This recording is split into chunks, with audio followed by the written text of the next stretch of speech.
The old ones perished 1,000 years ago.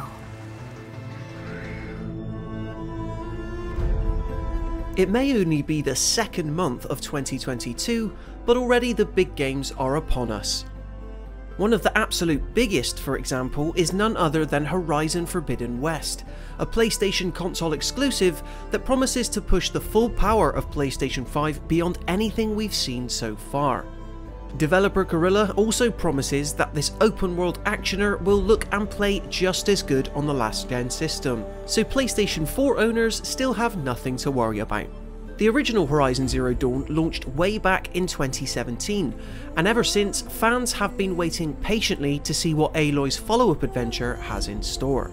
Finally releasing on February 18th, 2022, it promises to be a bigger, better, and more badass sequel in almost every way.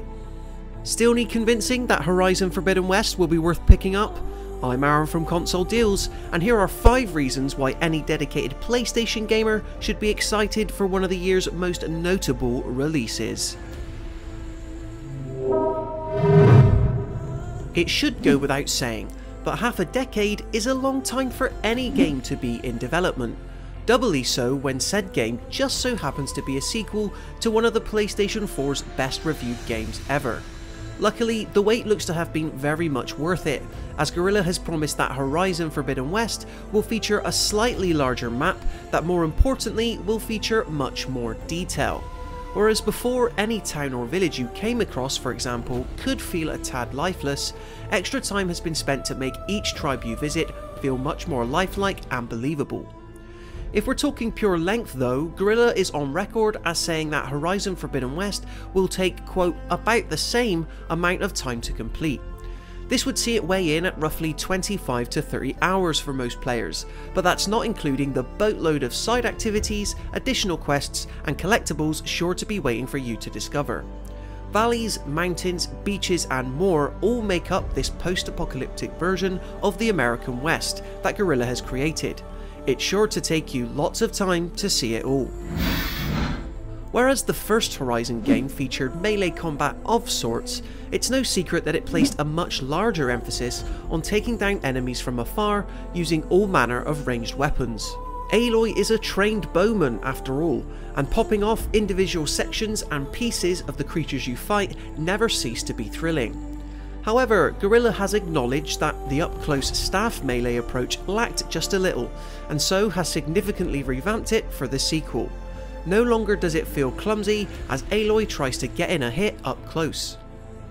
Equally as improved are the traversal mechanics this time around, with the first game just releasing a week before a little game called The Legend of Zelda Breath of the Wild. Many fairly compared Link's ability to climb anything with Aloy's more traditional open world approach to exploration. However, it's safe to say that Horizon Forbidden West will feature all new ways to get around, not just via swinging and overriding machines for you to ride. One of the new traversal methods shown off in trailers, for instance, is swimming, which not only makes moving through the world much easier, but shows an extra side to the mechanical wildlife too. And in terms of traversal, I'm inclined to think that we've barely scratched the surface.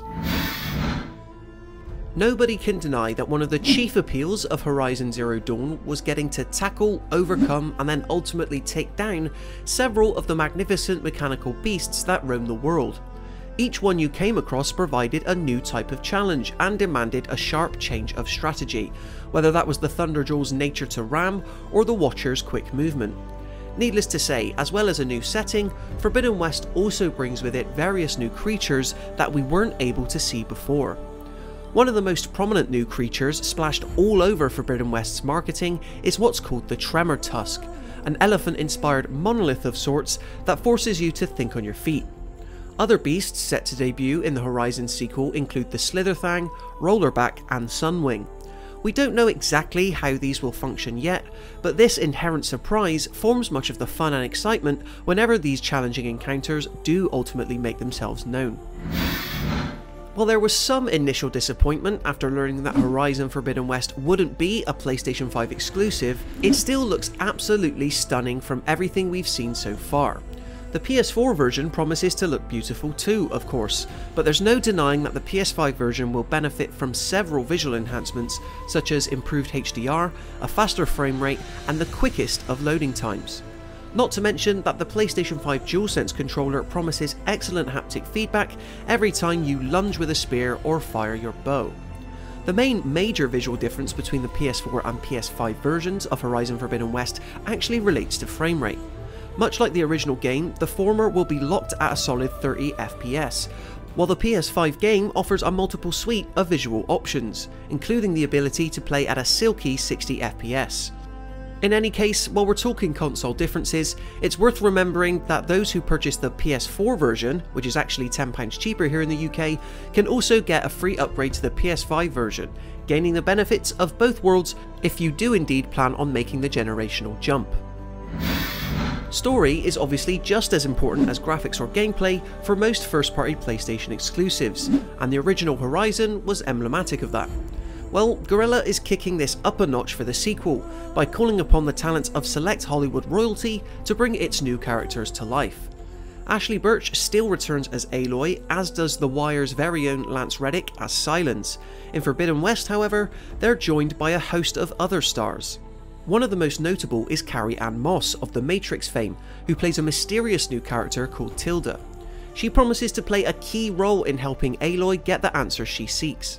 Another additional cast member is Angela Bassett, who we only know is playing a character known as Regala. Of course, for obvious reasons, Guerrilla is keeping its cards very close to its chest in terms of how important they'll end up being within the Forbidden West wider narrative, but it's still indicative of how much story is placed in full focus for this sequel. So there you have it in terms of 5 exciting reasons why we can't wait to play Horizon Forbidden West when it releases this very Friday, not too much longer to go now. Do you plan on picking the game up? Be sure to let me know in the comment section below. Following that, be sure to like this video if you enjoyed it and subscribe to the Console Deals YouTube channel for more content like this. Until then, I'll see you next time and happy gaming!